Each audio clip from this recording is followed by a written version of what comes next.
Hi guys, my name is Artem Shambalov. I'm a co-founder of tTravel, and in this video I'm going to show you how I monetize my travel content using tTravel and give you some recommendations to make your itineraries perfect. Without further ado, let's dive into it. So previously our travel creators have been sending us zip files with their itineraries and we've been uploading them ourselves.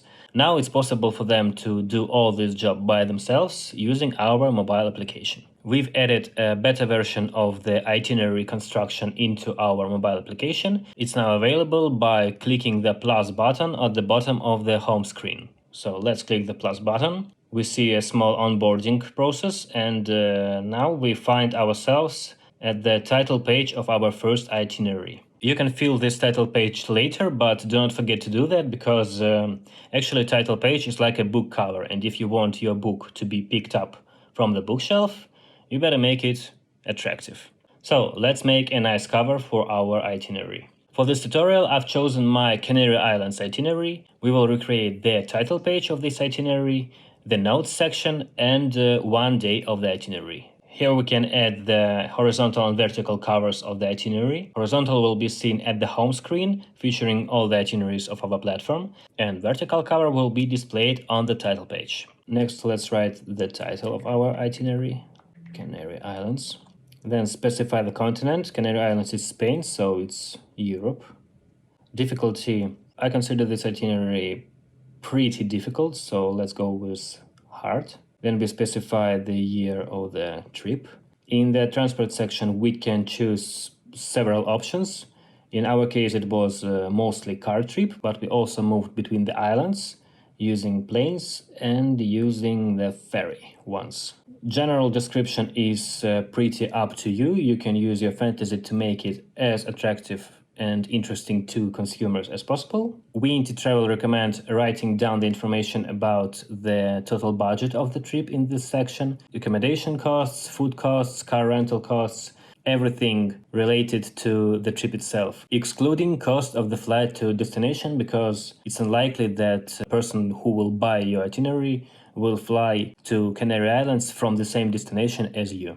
Also, it would be great if you specify the season you've been to this destination and the best season to go there. If the itinerary envisages mainly a road trip, you should write total mileage of the itinerary. And if the itinerary envisages mainly hikes or city walk, please specify the number of kilometers the hike or walk will take. So done with general description. Let's upload some photos for the title page, just giving the user an overall understanding of the Canary Islands. 5 to 7 photos will be more than enough. You can also add a video trailer of your itinerary, and of course you should set the price of the itinerary. If you're not sure what price to set, you can just compare the prices of similar itineraries on the platform. An average price on the platform is $15. Let's go. Then we are moving to the section of the first day of our itinerary. But before we start, I should emphasize that the main value of our itineraries is seamless logistics. So this is the key component we should ensure in every our itinerary on the platform. For example, if you didn't have enough time to visit all the locations planned during your trip, you should compose the itinerary based on this real-life experience and improve the logistics so that user who buys the itinerary succeeds in visiting everything. And in terms of the days section, you should ensure that the user will have enough time to visit all the locations you've included in this day. In this context, it's highly recommended to write in the general day description the amount of hours needed to visit all the locations of the day and the advisable time to start the journey in the morning, as well as mileage driving or walking distance of the day. It's really top level if in the first day's description you write schedule options for various scenarios. For example, arrival in the morning, in the afternoon, or in the evening. So in our example, we will use the day on La Gomera Island. So the title will be La Gomera. The cover of the day will be this picture. Short description: a sneaky yet charming island. So it's like a small teaser line of the day. In the general day description, we are writing the description of the day, and I also specify the driving mileage for the day. The real driving time is 4 hours for the traveler to understand and measure his time correctly. And I will also write down that I recommend starting the day pretty early, about 10 a.m. You can also add some photos in the day description, but it's up to your liking. If you want, you can add the trailer of the day, and you can also record some audio notes with recommendations on this day. It's also up to your liking. So, speaking about information about locations, you shouldn't copy information from Wikipedia or other similar resources unless it is really interesting and necessary. Focus on your personal impressions and your personal stories. Storytelling is the king. Apart from your personal impressions, it's really highly recommended to indicate your rating of the location, amount of time needed to explore the location, amount of time needed to get to the location from the previous location, number of kilometers to the location from the previous location. In the case of hiking, it's advisable to indicate the elevation gain of the hike to the location. If applicable, you should indicate the price of visiting the location. And a pretty important aspect of information about locations, for example, for travel photographers, is the best time of the day to visit the location. For example, sunsets or sunrise. If the location is the hotel or a restaurant, links to the official website of the facility is highly recommended. Or at least link to the social page like Instagram, Facebook of the location of the restaurant, or in the case of the hotel, link to the booking.com or Airbnb. By the way, when recommending a restaurant, make the pictures of the interior of the restaurant, not only the food, because a lot of people decide whether to go to the restaurant based on the photos of the interior. If you can't recommend the hotel you've been to, it's better to recommend the optimal area for overnight stay in terms of logistics based on your experience. So let's create some locations of this day. First one will be the village called Ermigua. It's the best location in terms of logistics for the overnight stay on this island. Then we specify this point on the map. Let's check if this is the right place. Yes, La Gomera, Ermigua. We save it. We can add some photos of Ermigua. Then let's add new locations. Speaking about the location Punta de los Arganos, we actually didn't manage to visit it because of the bad road conditions and we didn't have any footage from this place.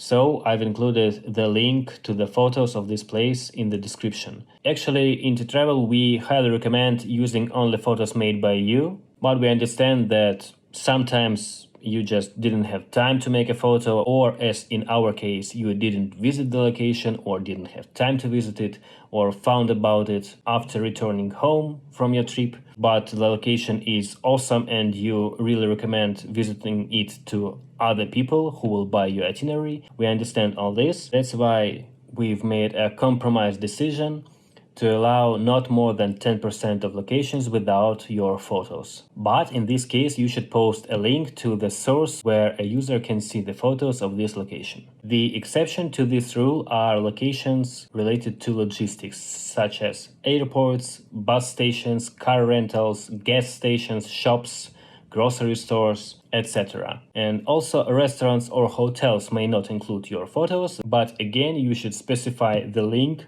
to the official website or to the Instagram page or to the booking.com page of the facility so that the user can click on the link and see the visuals of the facility. So that's it for this day. Let's preview it. La Gomera, a sneaky and charming island, general description, the trailer of the day, and the locations. By clicking on the location, you can open it in your navigator up to your liking, Google Maps, Uber, Maps.me, etc. You see that I've specified the rating for each location. And now we are going to the final chapter of this tutorial and final chapter of this itinerary. Basically, it's notes section. We've designed the notes section as the part of the itinerary that will include tips and tricks about the overall trip. For example, some pieces of advice how to save money on food, on transportation, car rental, information about accommodation in Canary Islands, information about what clothes to wear, currency exchange issues, security issues of the destination, etc. So all this information can be divided into chapters